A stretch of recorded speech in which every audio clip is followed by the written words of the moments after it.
Okay, so we are going to start with a new topic today. We are going to derive equation for pressure of a gas. आज हमको pressure का equation derive करना है. So we want to derive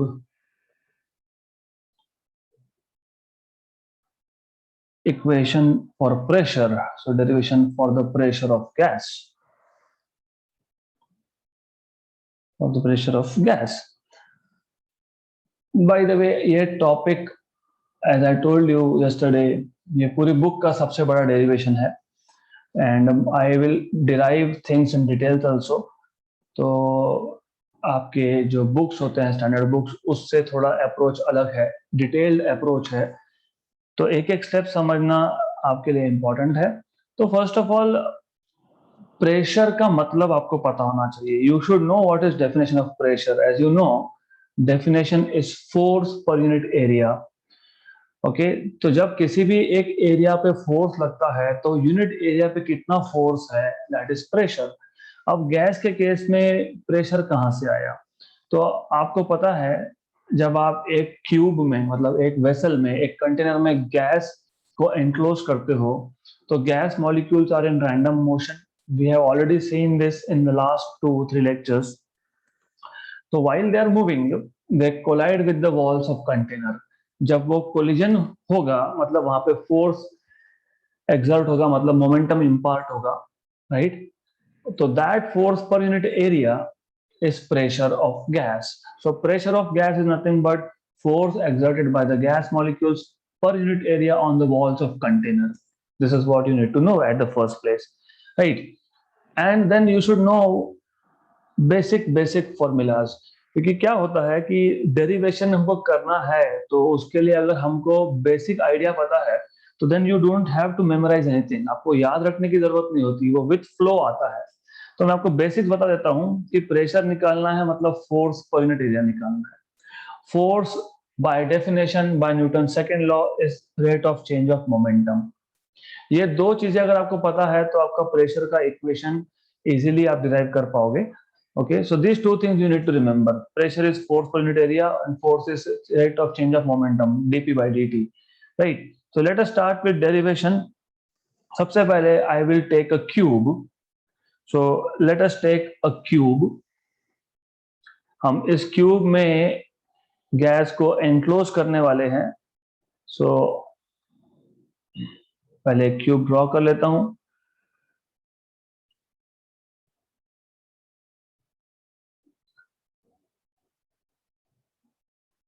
okay, तो ये हो गया front face of the cube. Similarly we will have a back face over there, somewhere over there. तो ऐसा एक क्यूब है, more or less like this.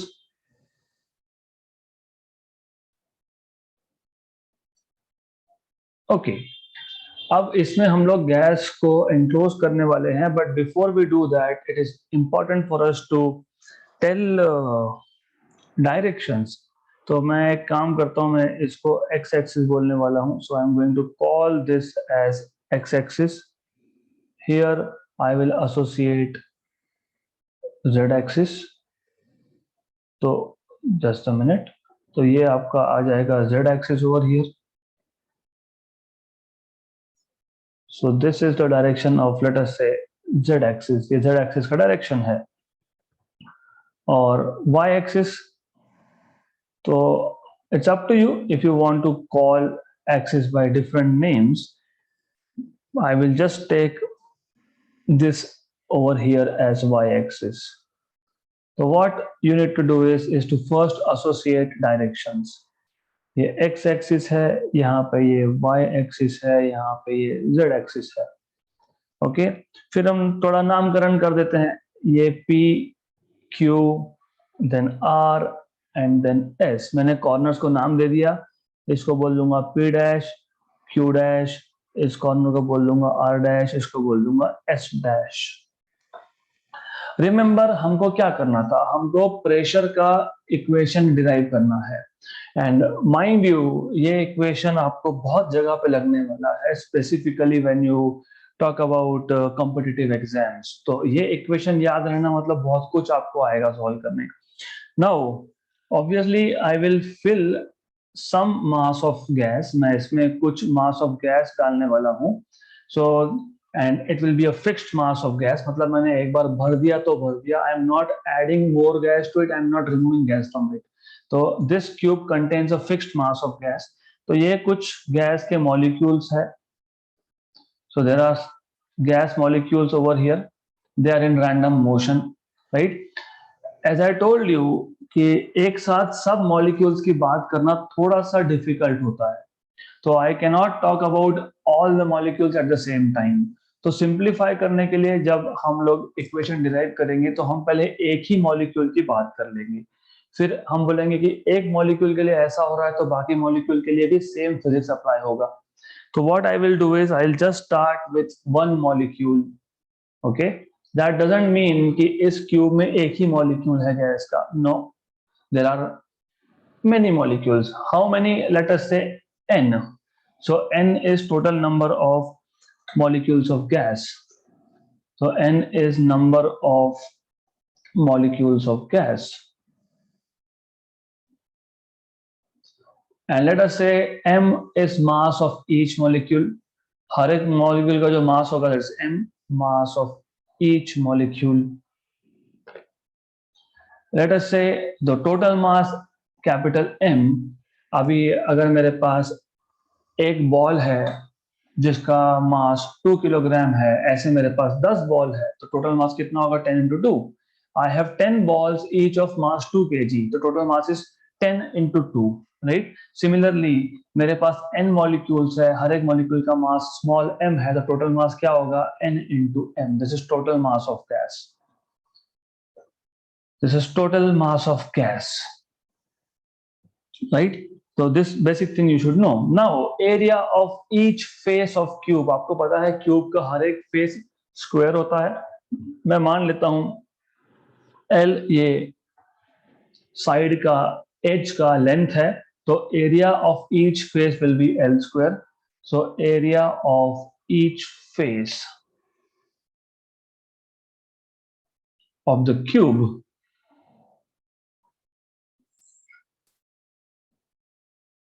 okay, then volume, obviously you know what is volume, length into breadth into height। यहाँ तो सभी same है, यहाँ तो क्यूब होने की वजह से length breadth height is all same, तो volume equal to L cube आपके पास आएगा। तो volume is equal to L cube, this is volume of the cube, okay, this is volume of the cube of the cube। Then what else we need to know is how to write down density। Density आपको पता है मास per unit volume, यहाँ पे ये mass density की बात हो रही है। मास आपको पता है n into m है, वॉल्यूम l क्यूब है, this is density of gas. तो जो जो टर्म्स हमको लगने वाले हैं हमने पहले ही यहाँ पे नोट करके रख दिए। नाउ लेट अस से हमारे पास जो गैस मॉलिक्यूल्स है, I will take this diagram on the next page also. So तो रिमेंबर हमारे पास जो गैस मॉलिक्यूल्स है, as I told you there is not only one molecule, there are many such molecules, बहुत सारे ऐसे molecules हैं हमारे पास। तो we have many such molecules, right, okay. तो ये जो मॉलिक्यूल्स मैं दिखा रहा हूँ इनका वेलोसिटी होगा, because they are moving continuously, as you already know they are in a state of random motion, so उनका कुछ वेलोसिटी होगा। So let C1 bar, C2 bar, C3 bar and so on be the velocities of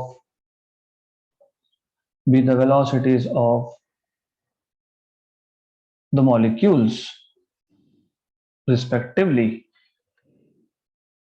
तो पहले molecule का velocity C1 बार, C2 बार, second का C3 बार, third का so on so fourth. And remember यहाँ पे बार मतलब मीन वैल्यू नहीं है, ये इंडिविजुअल पार्टिकल का वेलोसिटी का बात हो रहा है, ये वेक्टर क्वांटिटी है, इसलिए मैंने बार यहाँ पे लिखा है। तो you need to understand the difference. This is not mean. एक सिंगल पार्टिकल के वेलोसिटी का क्या मीन लोगे आप? 2 का क्या मीन आएगा? 2 ही आएगा, राइट? 3 का क्या मीन आएगा? 3 आएगा. तो सिंगल वैल्यू का मीन का कोई मतलब नहीं होता है. तो C1 बार, C2 बार, C3 बार मतलब these are velocities of individual molecules, right? Now as you know, this cube is a 3-dimensional object. तो यहाँ पे जो पार्टिकल्स मूव हो रहे हैं, मॉलिक्यूल्स मूव हो रहे हैं, वो मोशन भी 3-डायमेंशनल है. तो वेलोसिटी जो हम बात कर रहे हैं वो भी 3-डायमेंशनल है. तो हम बोल देंगे कि मान लेते हैं हम u से डिनोट करेंगे x component of velocity, v से डिनोट करेंगे y कंपोनेंट ऑफ वेलोसिटी और z से डिनोट करेंगे z sorry uv w. I will use some certain notations here. So let u bar, okay, be the x component of velocity, x component of velocity. Similarly, v bar I will be using to denote y component of velocity.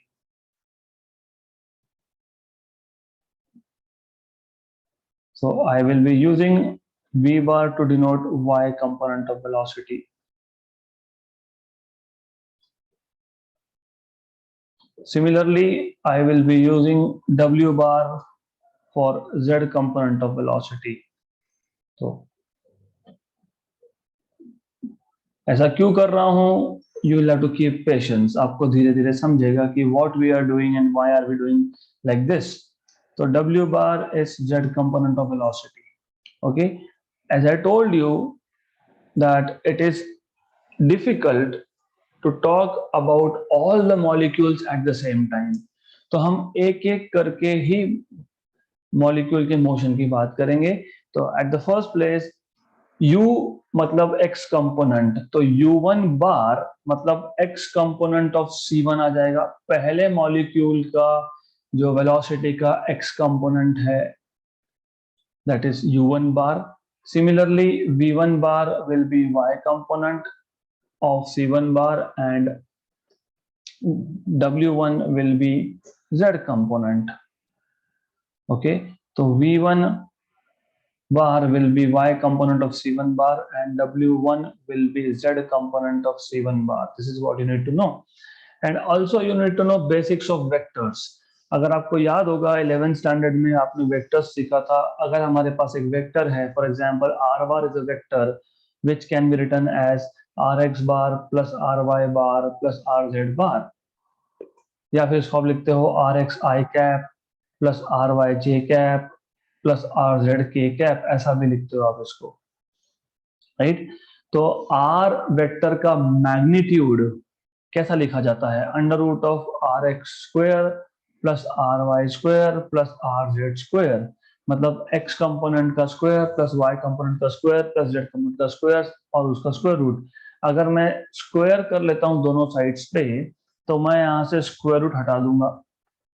तो square of magnitude of a vector is square of x component plus y component plus square of z component.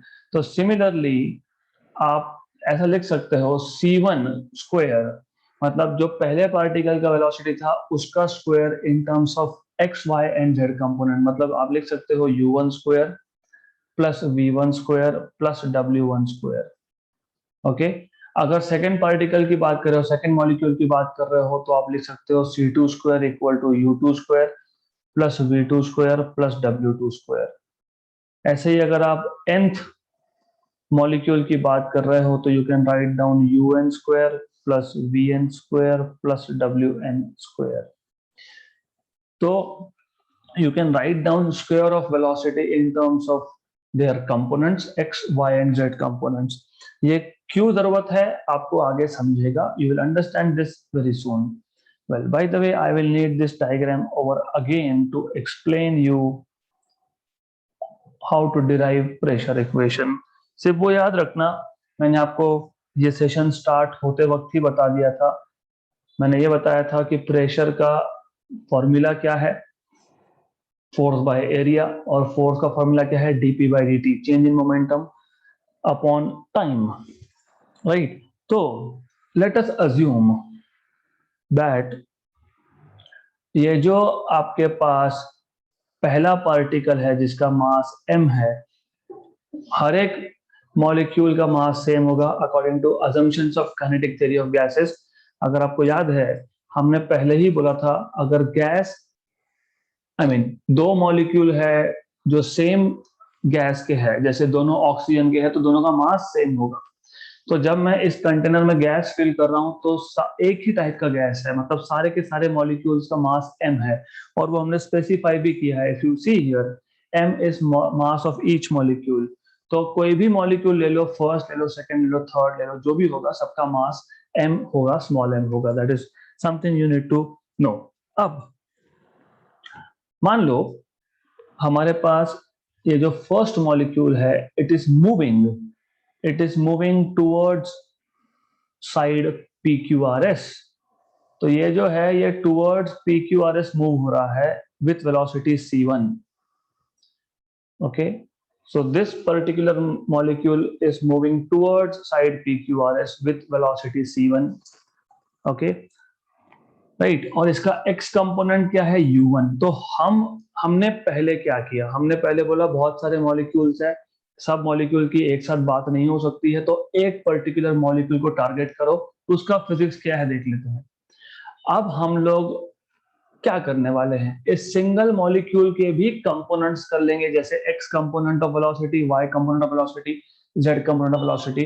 तो अब in fact हम पहले बहुत सारे molecule में से एक मॉलिक्यूल सिलेक्ट किया, अब उस एक मॉलिक्यूल के भी हम लोग कंपोनेंट वाइज मोशन का स्टडी करेंगे। तो हम बोलेंगे कि लेट अस से this molecule is moving with speed c1 towards wall PQRS। Let us concentrate only on x component of velocity, मतलब u1। So let us just look at x component of velocity, मतलब हम assume कर रहे हैं कि ये जो particle है ये x एक्सिस के अलोंग मूव हो रहा है, मतलब PQRS इस साइड को परपेंडिकुलर मूव हो रहा है। So this molecule, if it is moving parallel to x-axis, it is moving in the x direction, which means it is moving perpendicular to the wall PQRS. This is something you need to understand. Okay, right? तो अब क्या होगा, आपको पता है इस molecule का velocity कितना है, u1 अलोंग x। तो मैं x कंपोनेंट पे ही फोकस कर रहा हूं। Okay, so let us concentrate, because this is something important, so let us concentrate only on the x component। okay, so what will be initial momentum along x? initial momentum आपको पता है, पहले particle का initial momentum p initial x, ये होगा mass into velocity, तो m into u1। क्योंकि जो पहला पार्टिकल है उसका मास m है, उसका x component of velocity u1 है, it is moving towards this wall, okay, with speed u1। तो what is momentum, mass into velocity, m into u1। अब क्या होगा, अब ये पार्टिकल यहां तक आया, PQRS वॉल तक आया, अब इसका कोलिजन हुआ और ये वापस अपने मतलब अपोजिट डायरेक्शन में जा रहा है, यहाँ पे वापस दूसरा कोलिजन होगा। ओके, तो the molecule started from P dash, Q dash, R dash, H dash, it went to PQRS, underwent first collision, ये पहला collision है, mind you this is first collision, then after first collision it goes back in the opposite direction without loss of velocity energy। okay, so what will be final momentum? तो final momentum क्या आएगा, final momentum आपके पास आएगा p final, उसका x component minus mu1। Minus मैंने क्यों लिखा, because it is very obvious, as you can see यहाँ पे सिर्फ वेलोसिटी का डायरेक्शन चेंज हुआ है, दैट्स इट।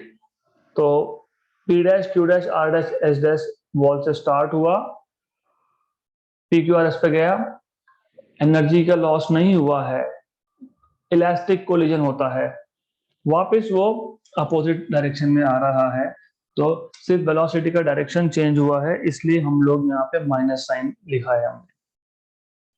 तो what is change in momentum? Therefore change in momentum, change in momentum delta p, या इसको डीपी भी बोल सकते हैं, is equal to final momentum minus initial momentum. Okay, what was final momentum? Minus mu1 minus what is initial mu1. This is minus 2 times of mu1. ये आ गया dp with negative sign. अगर मैं सिर्फ magnitude की बात करता हूं तो magnitude wise change in momentum is just 2 mu1. So now you have change in momentum here, 2 mu1 आपके पास है। मैं क्यों निकाल रहा हूं, मैंने आपको ऑलरेडी बताया, pressure is force upon area, force is dp by d. अभी डीपी तो मिल गया, dt भी देख लेते हैं। How much time does it take for the particle to undergo 2 successive collisions? तो हमारे पास जो पार्टिकल था, जो मॉलिक्यूल था, 2 कोलिजन के बीच में उसको कितना टाइम लगा वो देखना है।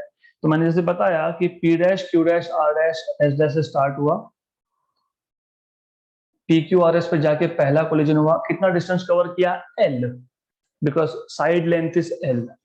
फिर वापस वो कोलिजन के बाद P dash Q dash R dash S dash पे आएगा, सेकेंड कोलिजन यहाँ पे होगा। तो कितना डिस्टेंस ट्रेवल किया? L plus L। What is distance between 2 collisions? L plus L, 2L।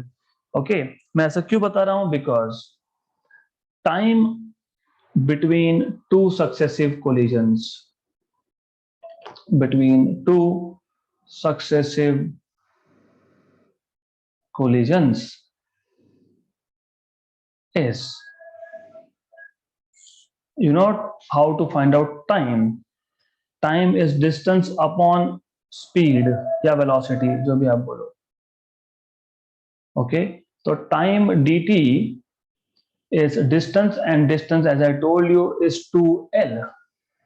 2L distance है ना between 2 successive collision, L and then L, upon speed is u1, because we are talking about only x component, right?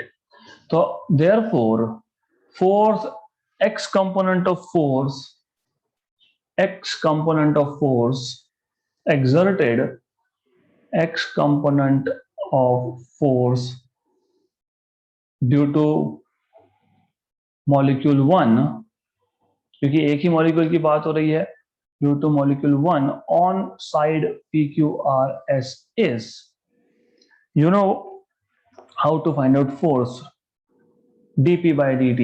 तो dp by dt, what is dp? अभी find किया था 2mu1, what is dt? 2L by u1, cancel cancel, तो आपको क्या मिल गया? mu1 square by L। ये हो गया force exerted by x component of first molecule on PQRS। But as I told you, एक मॉलिक्यूल तो नहीं है, यहाँ पे बहुत सारे मॉलिक्यूल्स है, and all these molecules will move towards this wall, undergo collision and then come back। okay, so in this case all the molecules will exert force on the side PQRS, therefore force exerted by other molecules, of course x component की बात हो रही है, हम लोग अभी तक y component z component की बात ही नहीं कर रहे हैं। और सेकेंड मॉलिक्यूल जो फोर्स एक्सर्ट करेगा वो होगा mu2 square by L, third जो करेगा वो होगा mu3 square by L, and जो nth पार्टिकल फोर्स एक्सर्ट करेगा वो होगा mun square by L। so this is what you have, right? so what is the total force? total force का x component of total force on the side PQRS। so therefore बोल सकते हो resultant force, net force basically, resultant force Fx, F suffix x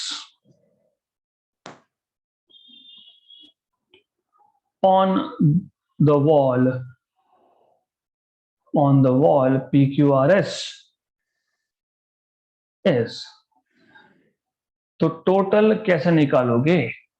तो total ऐसे निकालोगे कि पहले molecule ने जो फोर्स एक्सर्ट किया प्लस दूसरे ने जो किया प्लस तीसरे ने जो किया प्लस प्लस प्लस प्लस जितने भी मॉलिक्यूल्स होंगे, राइट?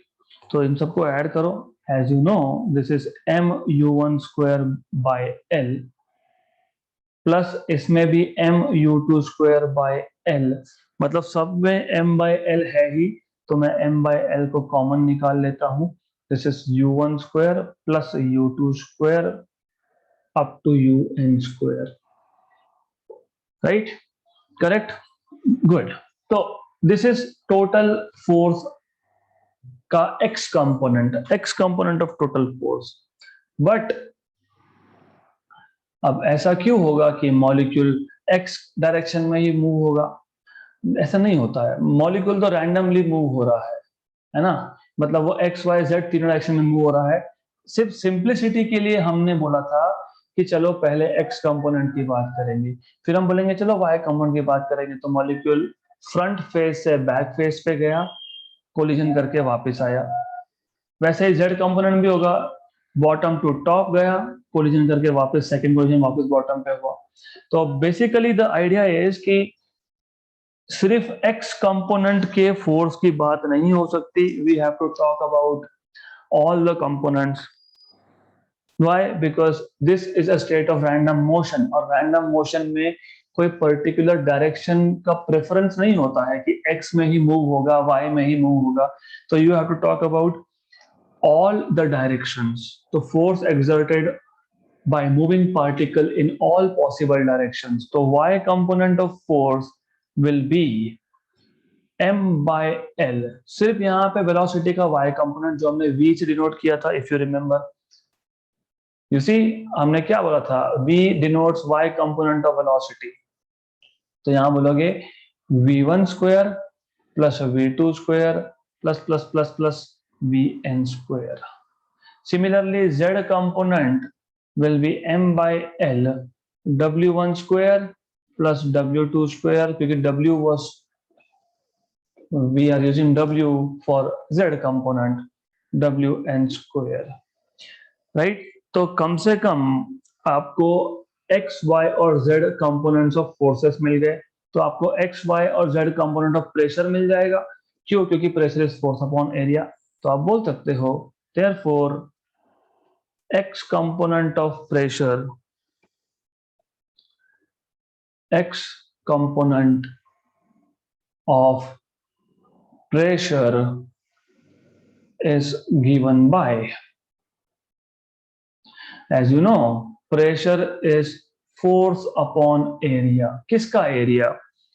जिस वॉल पे जाके ये मॉलिक्यूल कोलाइड हो रहा है, मतलब PQRS या फिर P dash Q dash R dash S dash, तो इसका एरिया. रिमेंबर, ये क्यूब है. क्यूब में सारे फेसेस का एरिया सेम होता है, क्योंकि each face of a cube is a square. तो L स्क्वायर आएगा, क्योंकि साइड लेंथ L है, तो स्क्वायर का जो एरिया है वो L स्क्वायर आएगा. तो यहाँ पे fx आपने फाइंड करके रखा है. What is fx? fx क्या था? fx, एक काम करते हैं, मैं इसको लिखता हूँ 1 upon area into fx. 1 upon area मतलब 1 अपॉन L स्क्वायर, fx मतलब m by l, u1 square plus u2 square up to un का square. Okay, this is what you have, x component of pressure. तो इसको मैं further simplify करके लिख सकता हूं m by l cube u1 square plus u2 square and un square, right? Good. Similarly, you can write down y component of pressure.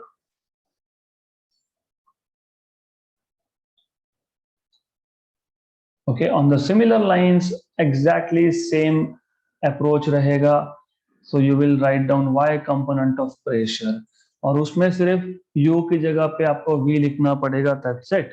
So you will just write down y component of pressure Py as m by L cube V1 square plus V2 square plus Vn square. Similarly, z component of pressure. So you can write down z component of pressure also. So z component of pressure Pz will be given by m by L cube W1 square plus W2 square, so on so forth. Right? यहाँ तक it should be very very clear क्योंकि it's not difficult, it's lengthy but not difficult at all. You just have to connect. एक सोचने का तरीका होता है, वो डेवलप हो गया तो physics is nothing. And I tell you कि एक बार समझ में आ गया तो life long you don't even have to look at book again to derive this. अब ऐसा है, थोड़ा और इन डेप्थ अगर आप सोचोगे और अगर आपको फिजिक्स समझा है तो इसलिए मैंने बोला था that assumptions of kinetic theory will be important and you will know exactly why they are important. Okay, तो समझेगा कि why they are so important. Just let me clear this from here, just a minute. Yeah, so now अगर आपको assumptions याद है तो assumption में हमने बोला था कि ये जो मोशन है ये प्योरली रैंडम मोशन है. राइट? अब जब रैंडम मोशन है तो ऑब्वियसली ऐसा तो नहीं हो सकता ना कि x कंपोनेंट ऑफ प्रेशर ज्यादा है, y कंपोनेंट ऑफ प्रेशर कम है. रैंडम तो रैंडम है, रैंडम में कोई श्योरिटी नहीं होता है. तो हम बोलते हैं कि random motion are symmetric in nature. Symmetric का मतलब क्या कि x component of pressure, y component of pressure and z component of pressure will be the same because of the symmetry. Okay, तो ये पता होना चाहिए. तो you will just note down a line here. Since the motion is random,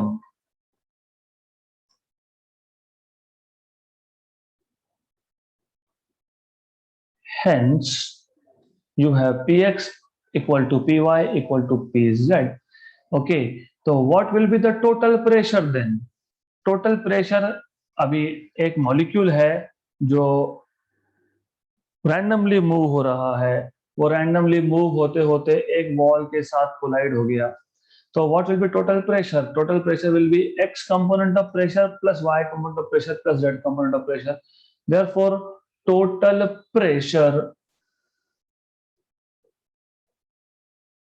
on the side, on the wall, PQRS is px plus py plus pz, क्योंकि ये total pressure है. और आपको पता है px py pz आपने बोला है इक्वल है p plus p.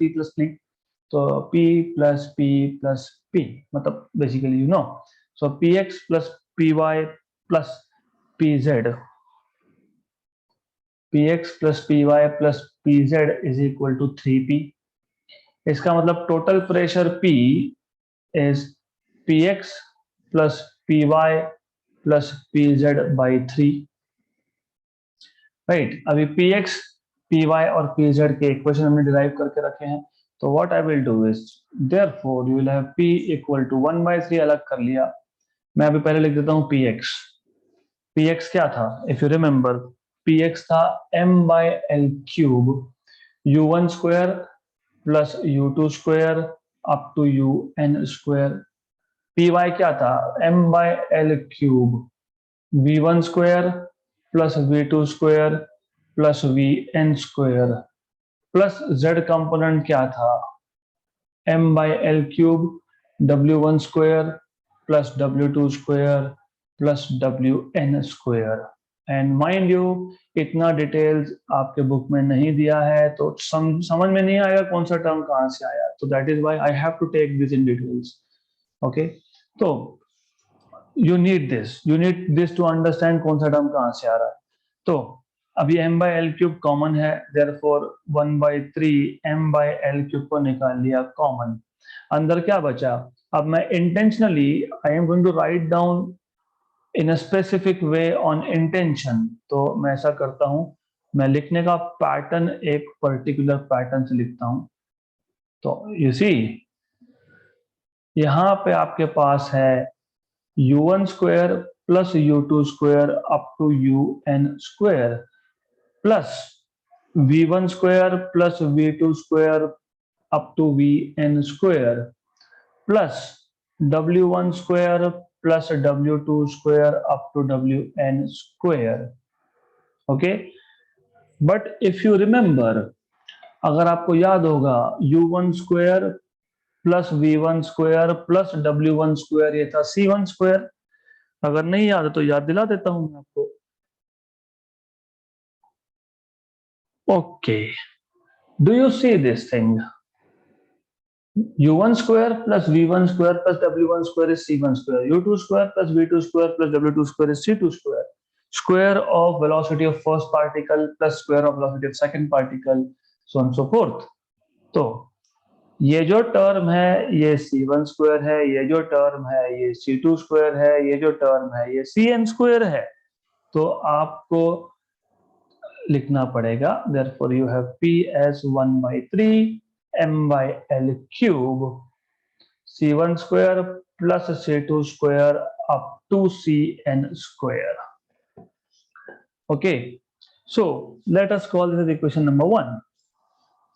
Okay, now as I told you कि CRMS root mean square velocity का कुछ इंपॉर्टेंस है यहाँ पे, इसलिए हमने डिफाइन किया था उसको। But if you remember, root mean square velocity was under root of mean of square velocities. तो इसलिए कल पहले ये आपको पता होना चाहिए, इसलिए मैंने कल डिस्कस कर लिया था इसको। Now what you have to do is squaring on both sides.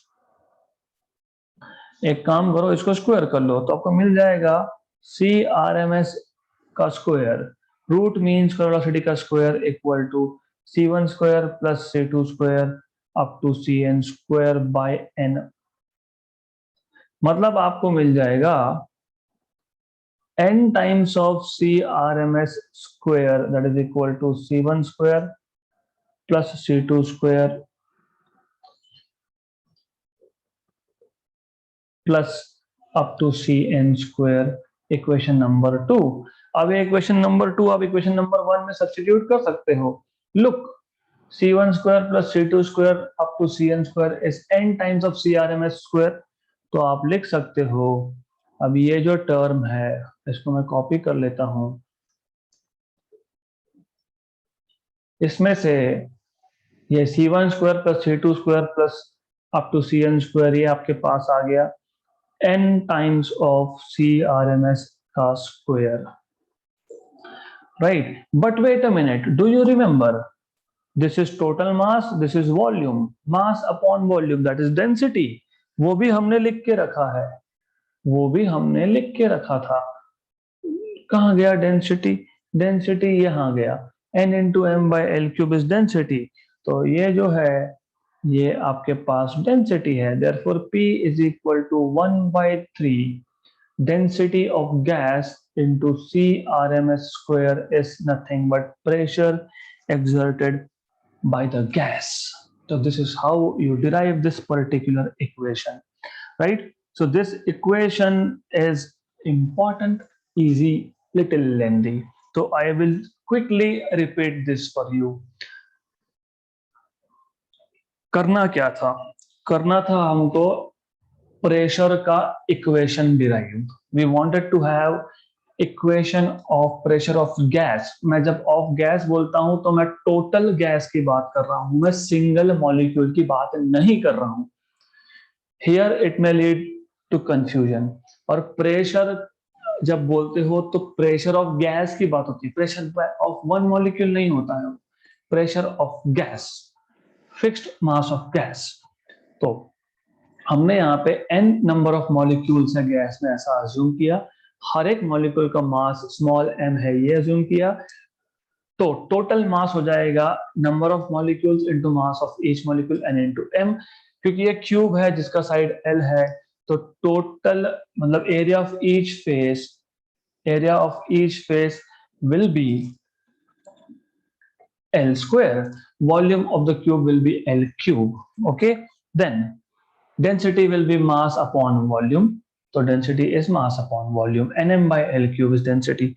Now, as I told you, we have many molecules moving randomly. तो chaos है, आपको पता है ना chaos? I told you what is chaos. Chaotic situation. Nobody is listening to anyone. हर कोई अपने खुद की मर्जी का मालिक है. तो गैस का भी वैसा ही केस है. अब अभी सारे मॉलिक्यूल से कोई किसी का सुन नहीं रहा, हर कोई रैंडम मोशन में मूव हो रहा है. हमको चाहिए गैस का प्रेशर का इक्वेशन, तो हम बोलेंगे ठीक है, let us focus on one molecule. फिर बाद में जनरलाइज कर लेंगे, जो एक मॉलिक्यूल के लिए हो रहा है वही सबके लिए हो रहा है, सब मान लेंगे. ओके. तो पहले मॉलिक्यूल का वेलोसिटी c1, दूसरे का c2, तीसरे का c3, so on so fourth. लेकिन ये 3D मोशन है. अब 3D मोशन है तो u हम यूज करेंगे x कंपोनेंट के लिए, v हम लोग यूज करेंगे y कंपोनेंट के लिए, w हम यूज करेंगे z कंपोनेंट के लिए. इफ यू वांट आप नोटेशन चेंज कर सकते हो, आई डोंट माइंड. c1 की जगह पे आप v1 बार लिख सकते हो, u की जगह पे आप v1x बोल सकते हो. It's okay, that is just part of notation. Physics doesn't change with notations. I am comfortable using u, v and w and c1 for velocity. Okay. So anyways, अब आपको पता है from vectors कि c1 square मतलब किसी भी vector का magnitude का square is x component square plus y component square plus z component square. तो c1 square is u1 square plus v1 square plus w1 square. इसलिए बेसिक्स भी पता होना चाहिए, बिकॉज ये कहां से आया नहीं तो समझेगा नहीं. वेक्टर्स से आता है ये. तो second velocity, second particle molecule का वेलोसिटी का जो स्क्वायर है, it is u2 square plus v2 square plus w2 square. Similarly n तक आप जाओगे. एज आई टोल्ड यू कि सारे मॉलिक्यूल्स की एक साथ बात करना डिफिकल्ट है, वैसे ही एक मॉलिक्यूल के तीनों डायमेंशन में मोशन की बात करना भी डिफिकल्ट है. तो पहले हमने नंबर ऑफ मॉलिक्यूल से सिंगल मॉलिक्यूल पे फोकस किया था, अब सिंगल मॉलिक्यूल के मोशन का सिंगल कंपोनेंट पे फोकस करेंगे. तो हम बोलेंगे ठीक है, let's talk about x component. Just focus on x component and will say symmetry की है तो वाई कंपोनेंट के लिए भी सेम ही इक्वेशन आएंगे, सिमिलर आएंगे. ओके. तो अब पार्टिकल जब मूव हो रहा था, कहां से कहां तक? p dash q dash r dash s dash से p q r s wall. तो लेट अस से कि ये सिर्फ x एक्सिस के अलोंग मूव हो रहा है, तो इसका वेलोसिटी होगा u1, मोमेंटम होगा mu1. जब ये कोलाइड होके वापस आएगा, तो ये assumptions of kinetic theory में हमने ऑलरेडी बोल के रखा है, such collisions are perfectly elastic. Collision of molecule with the wall of container does not include any transfer of velocity. सिर्फ डायरेक्शन चेंज हुआ तो रिटर्न जब आ रहा है तो मोमेंटम माइनस mu1 आएगा. ओके. तो इनिशियल मोमेंटम मिल गया, फाइनल मोमेंटम मिल गया. गुड.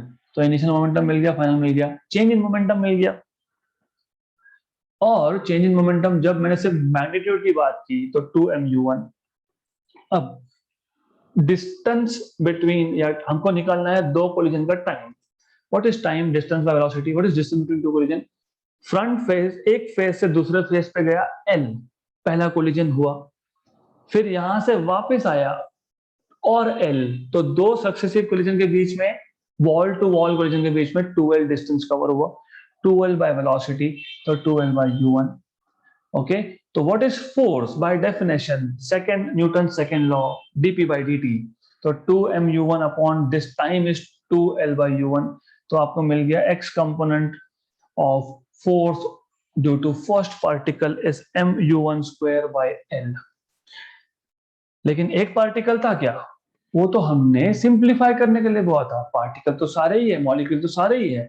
तो सेकेंड मॉलिक्यूल का फोर्स का x कंपोनेंट, थर्ड मॉलिक्यूल के फोर्स का x कंपोनेंट, nth मॉलिक्यूल के फोर्स का x कंपोनेंट. तो total force, x component of total force is addition f1 plus f2 plus f3. तो m by l u1 square plus u2 square plus un square. But motion क्या सिर्फ one dimensional था? नहीं, y और z में भी था। तो सिमिलरली जब पार्टिकल्स y के अलॉन्ग मूव होंगे, z के अलॉन्ग मूव होंगे, तो वो रिस्पेक्टिव फेसेस पे फोर्स एक्सर्ट करेंगे, which is m by l v1 square plus v2 square plus vn square, और z component is m by l w1 square plus w2 square and so on so forth, right? अब जब force exert होता है किसी face पे तो pressure की बात होती है, तो x component of pressure is fx by a, right? तो fx आपको पता है, एरिया ईच फेस का l स्क्वायर ये पता है, तो आपको x कंपोनेंट ऑफ प्रेशर मिल गया। वैसे ही आप y कंपोनेंट ऑफ प्रेशर निकालोगे और z कंपोनेंट ऑफ प्रेशर निकालोगे। लेकिन क्योंकि मोशन रैंडम है, तो x डायरेक्शन में pressure, x component of pressure, y component of pressure, z component of pressure, this should be equal and equal to p। तो total pressure क्या आएगा? px plus py plus pz, but px py pz तो ppp था, तो ppp, right? तो 3p आ गया, तो p equal to px plus py plus pz by 3। तो आप इसको सॉल्व करते गए, सिंप्लीफाई करते गए, आपको मिला इक्वेशन नंबर 1 फॉर प्रेशर। अब क्वेश्चन ये आता है कि why I should write down in terms of RMS velocity. मैंने आपको कल ही बताया था कि गिवन अ वॉल्यूम और अ मास ऑफ गैस, उसमें उस गिवन मास ऑफ गैस में इतने ज्यादा मॉलिक्यूल्स होते हैं कि हम इंडिविजुअल वेलोसिटी मेजर कर ही नहीं सकते, right? You cannot measure. You can measure velocity, but indirectly of the gas. Single molecule का वेलोसिटी मेजर कर ही नहीं सकते हम लोग, तो हम इनडायरेक्टली वेलोसिटी मेजर करते हैं, लेकिन वो पूरे गैस का होता है, मतलब वो आरएमएस वैल्यू होता है। तो इसका मतलब कि जब मैं C1, C2, C3, C4 individually major नहीं कर सकता, तो मैं उस टर्म्स में इक्वेशन क्यों लिखूं? What we have to do, we want to make an equation in terms of measurable quantities, जो मेजर कर सकते हैं वही लिखना पड़ेगा। तो C1 square plus C2 square up to Cn square, इसकी जगह पे मुझे कुछ रिप्लेस करना पड़ेगा विच कैन बी डायरेक्टली और इनडायरेक्टली मेजर्ड। तो हमको पता है CRMS का definition, under root of C1 square plus C2 square up to Cn square by n, squaring on both sides. तो आपको मिल जाएगा C1 square plus C2 square plus up to Cn square n times of CRMS square. तो ये आप equation number 1 में डाल दोगे, तो from 1 and 2, and you will get finally pressure in terms of density, which is a measurable quantity. Density आप measure कर सकते हो of course, और CRMS which is also a measurable quantity, so you can also measure CRMS. So you finally have equation of pressure in terms of all the quantities which will be either known to you or it can be measured directly or indirectly. So this is how you find out pressure of gas. और ये equation बहुत important है, आपको next lectures में भी समझेगा और JEE NEET में भी आपको समझेगा कि why this is so important. We will make use of this equation to find out many things. Okay, alright, so that is sufficient for today. Go through this derivation once, try to put down on paper without referring to notes. एक बार देख लो, फिर खुद से लिखने की कोशिश करो, that is the only way out.